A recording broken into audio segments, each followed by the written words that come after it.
నేను ఒప్పుకోట్లేదు. I'm sorry అధ్యక్ష. No no no no no ఎవరు చెప్పారు అధ్యక్ష? అది ఎవరు చెప్పారు?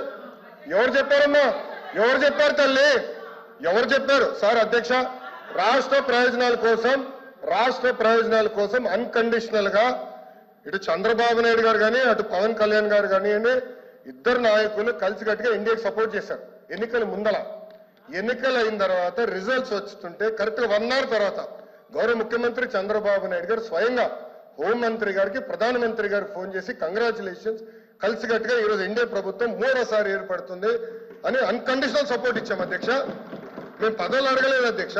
రాష్ట్రం నిధులు ఇవ్వండి, రాష్ట్రాన్ని కాపాడండి, దివాలా ఎత్తేసింది, చాలా ఆర్థిక ఇబ్బందులు ఉంది, గత ప్రభుత్వం చేతకంతనం వల్ల ఇబ్బంది పడుతున్నాం, మీరు ఆదుకోండి అని చెప్తే రైల్వే జోన్ తీసుకొచ్చా అధ్యక్ష. విశాఖ ఉక్కుని కాపాడే అధ్యక్ష. చివరి అమరావతిని నిధులకి తీసుకొచ్చా అధ్యక్ష. పోలవరంకి నిధులు తీసుకొచ్చా అధ్యక్ష. అది ఈ రోజు మన ప్రభుత్వానికి ఉన్న చిత్తశుద్ధి అధ్యక్ష. మేము ఎక్కడ చెప్పలేదు అధ్యక్ష. దయచేసి మేడం గారు విత్డ్రా దట్ పాయింట్. మేము ఒప్పుకోవట్లేదు అధ్యక్ష. అది మటుకు ఏదో మేము సపోర్ట్ చేయకపోతే మేము ఎక్కడో చెప్పినట్లు ఇది సత్యదూరం అధ్యక్ష.